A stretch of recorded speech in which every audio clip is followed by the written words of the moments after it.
in there. So you have a total of, is it 8 lights? 8 lights, yeah, they go on 12 hours. This one runs 12 hours in the daytime, this one comes on 8 at night. Did you say like the majority of the guys you know are just growing to earn some extra money? Yeah, it's like they have normal jobs and, you know, they're normal 9 to 5 type of guys. The grower told me he cropped out about every 2 months, and every crop was worth about $20,000. That's $120,000 a year. Even though this was a small grow-up, the numbers didn't seem small at all. If those kind of numbers are coming out of a setup of 8 lights, what kind of numbers are coming out of the big ones? And where do you find them? Well, it would seem just about everywhere. Barges, semi-trucks. Whether it was for the mobility of it, or whether it was an attempt to disguise the smell of burning marijuana, of growing marijuana, in any event, it's unusual for that reason. Even in train cars? Yes, it seems as though even our beloved caboose cannot escape grow-up fever. When we read that 20 train cars were buried underground to grow marijuana, busted or not, we had to see this. So we set out. But not before asking our sound man if we could use his SUV, and coaxing him with a little free gas. Where we were going, we would need it.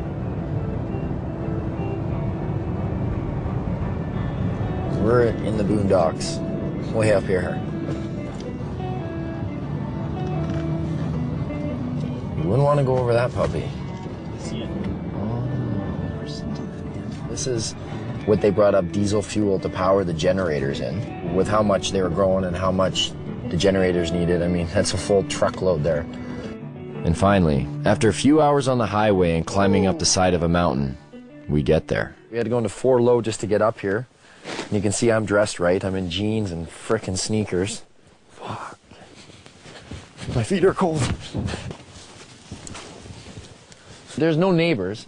Like, look to the right. There's nobody there. Nobody here, nobody there. I mean, I imagine they're probably laid this way. They've been obviously following you, like where you're getting your diesel, where you're getting the tanks, where you buy 10 train carts, where you buy 150 lights. These are diesel pumps, and it looks like there's still diesel leaking in these things here. This is how you got down there. Just want to make sure it's okay to down here. I feel like I'm going into a cave. All right, watch your feet there. Not as cold under here. About 8 train carts down that way, I'm guessing. So I can't even see to the end, and then 2 deep. Each one is 2 deep. Down here, 2 deep. Down the next one, 2 deep. 3, 4, there's numbers on the wall. And then what they did is they cut them to make doorways, and that's how you have your hallways going into each one. There are water reservoirs here. And you see 1, 2, 3, you're like, okay, that's quite a bit.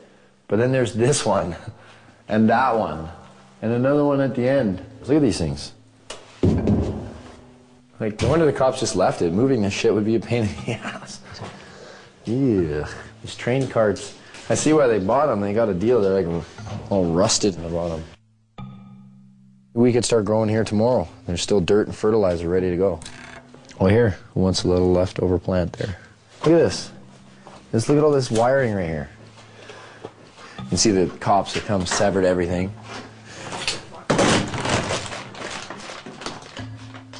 What are those chains for?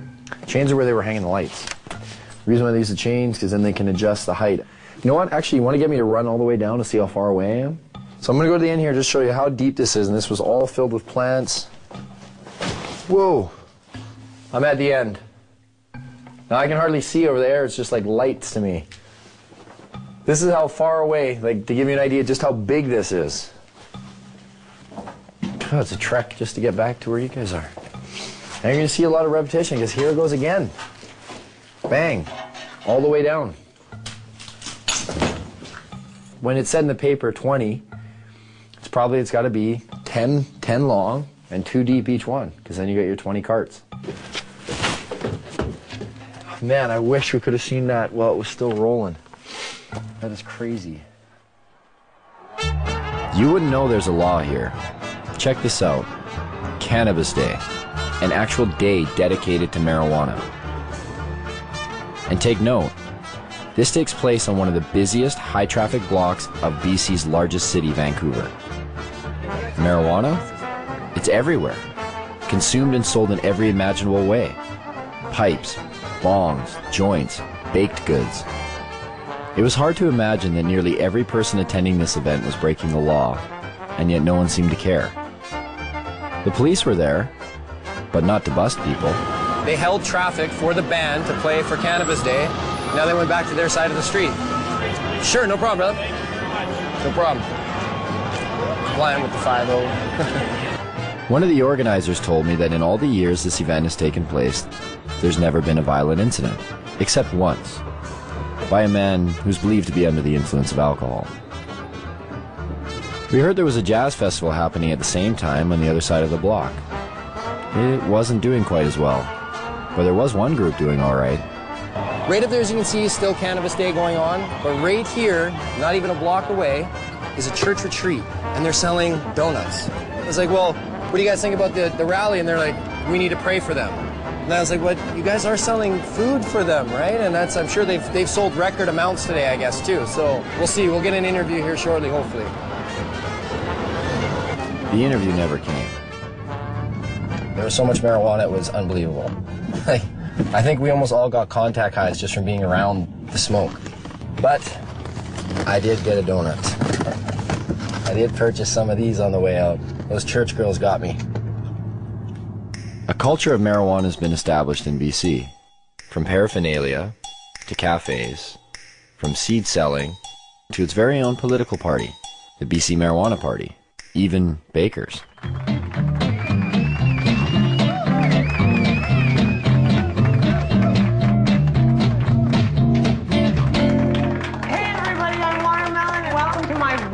Cooking show, Baked and Baking, where we're going to revolutionize the cooking show and we're going to let you guys in on the action. Meet Watermelon Girl. She's made a name for herself as BC's only drug dealing, nudist, comic, pin-up baker. Did I get all that in? She was arrested for selling her cookies down on Wreck Beach. A nude beach. Is this for real?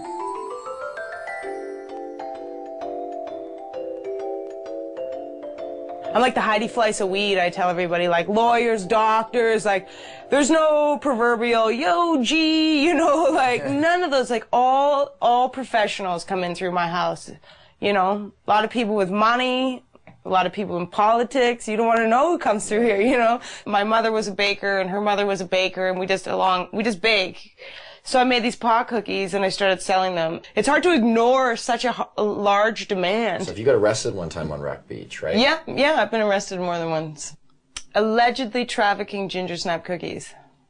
Allegedly trafficking ginger snap cookies. So I'm assuming not regular ginger snap cookies, right? The one with acts, right. Snap, crackle, pot. But even the judge is like, uh-huh. You know what I mean? Like he's seen violent crime after violent crime, and then along comes the cookie girl. Cops are supposed to come and remove undesirables from communities, and I clearly was not an undesirable person in my community. Like, somebody else needs cookies. Actually, I just got picked up by the National Speakers Bureau, so I actually go on speaking tour to universities and talk to kids about marijuana. Oh, really? Yeah, it's like the most genius. I'm like, you want me to talk about marijuana? We're like, okay. And they pay me to do it. Lock up your kids. This is a heinous crime. So at some point, one might ask oneself, how does an industry of this size function while remaining illegal? Where does the money flow? Who's profiting off of it? Is there really $7 billion floating around the province unaccounted for? Maybe people are feeling the effects and they don't even know it. Turns out there seems to be a system. Some have even given this system a name. Well, a lot of people here in town and stuff consider it a union, right? A union? Yeah, the union, and you know, it's like a different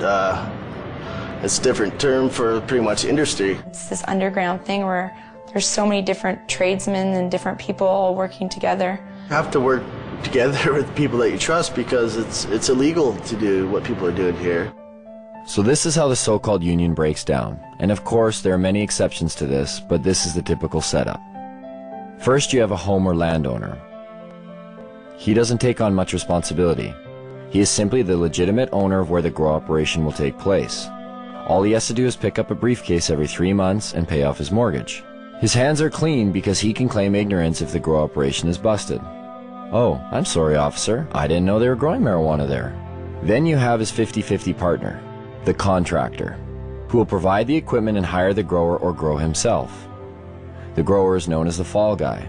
Why the name? Because that's exactly what he is. If the operation is busted, he takes the fall. Once the crop is matured, clippers are then hired.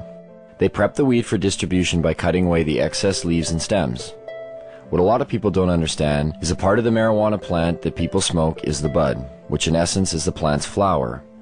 It's not the leaves. Clippers are generally hired on an hourly wage starting around $20. Tax-free, of course. Once the marijuana is ready, in steps the weed broker. He's not always required, but sometimes the partner with the equipment needs a broker to buy his product and then sell it for him. In the event that a broker is required, it usually means the weed is headed south to the United States. In that case, the broker will buy the pot for somewhere between $1,800 and $2,000 a pound. He'll then hire a border jumper, a risk taker, someone who has the balls and hopefully the wits to get the product over the border. Some of the most common ways?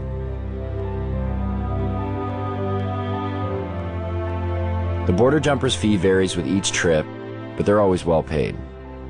Once the product has reached the broker's U.S. connection, it will earn about $3,000 a pound. The farther south it goes, the more it makes. If it manages to make it all the way out east to areas like New York, the price is driven even higher, somewhere between $3,500 and $6,000 a pound. Stricter laws demand higher prices and in turn provide more profits. In Miami, 7 to 8 pounds of BC bud will trade for 1 kilo of pure yayo. Cocaine. That in turn makes its way back up to Canada, and sells for anywhere from $30,000 to $35,000 a key. If the marijuana manages to stay in the province, it will usually sell for around $1,800 to $2,000 a pound, depending on how flooded the market is. This is just the tip of the iceberg. The union embodies a slew of businesses and services, generating profits both directly and indirectly for the province. Some know they are involved and others choose not to acknowledge the benefits they gain from it. Carpenters build tables, rooms, sheds, and anything else that's needed for a grow show. Brand new homes are being built expressly for the purpose of housing a marijuana grow operation. Electricians set up lights, wire the electrical components, divert power if necessary. Hardware stores provide construction materials to build rooms and grow operation structures. Hydroponic stores supply lights, nutrients, soil, and other equipment needed to grow. Seed sellers provide, well, seeds. Clone growers create clones from other marijuana plants to aid in quicker grow cycles. Real estate agencies market houses to growers, unknowingly, but they profit all the same. There are some realtors, though, who are directly involved in the union and will actually cater to growers' needs, finding houses in secluded areas with big basements and power that can be spliced and stolen. Mortgage brokers and lease brokers who help growers with poor credit get the houses they need to start up. Banks who have minimal security to prevent illegal money from being deposited. The way it works now is deposits over $3,000 are sometimes questioned but are left up to the teller to decide whether the deposit is suspicious. If they believe it is, they may put a note on the account. It isn't until a $10,000 deposit that a mandatory FCAC form is filled out and sent away. But it is possible for $9,999 deposits to go through with little question. Oh, you sold some motorbikes. Cool. Oh, you sold your boat. Neat. Thanks for the business. You get the point. Lawyers and law firms provide counseling on how to make grow money legit. They help set up and incorporate LTD companies and holding companies to launder money. They also provide legal counsel to keep busted growers out of jail. The electric company who makes money off of enlarged electric bills due to excess lights. The only time they seem to get involved is when they think someone is stealing the power. Law enforcement receives budgets to fight the cultivation. They create special task forces like the Green Team to specifically target marijuana. Canadians spend $300 to $500 million annually on law enforcement and the justice system to enforce marijuana laws. Police also receive the benefits of seizing growers' and dealers' assets. And last, but definitely not least, everyday businesses. Bars, restaurants, clothing stores, boat dealerships, car dealerships. The money funneled indirectly through various everyday businesses. Growers and dealers like to spend money. on everything. These growers, after they crop out, it's like they won the lottery. You can tell the ones who are selling it. The more they sell, the more bling bling they have on them. Do you think they just hold it themselves and tuck it away somewhere? No, they buy houses, they buy cars, they buy boats. They'll purchase restaurants, they'll purchase, whatever they're into. Maybe that's why we got busted. We got too carried away. You can tell yourself you're not going to let it go to your head, but I said the same thing. But when the money comes in so easy, you get accustomed to that lifestyle, and before you know it, you become a steamer, you become a hot rod. And that's what it comes down to. Yes, organized crime moves a majority of the product once it's available on the market. But there aren't a lot of bikers out there watering plants. It's mom-and-pop operations, it's young guys who see opportunity. It's not easy to make that type of money doing anything, especially if you've been going to school for, the past 4 years and you see this random other guy, watering plants in his basement coming out of it with an extreme amount of money. Interesting. You have your degree. Yeah.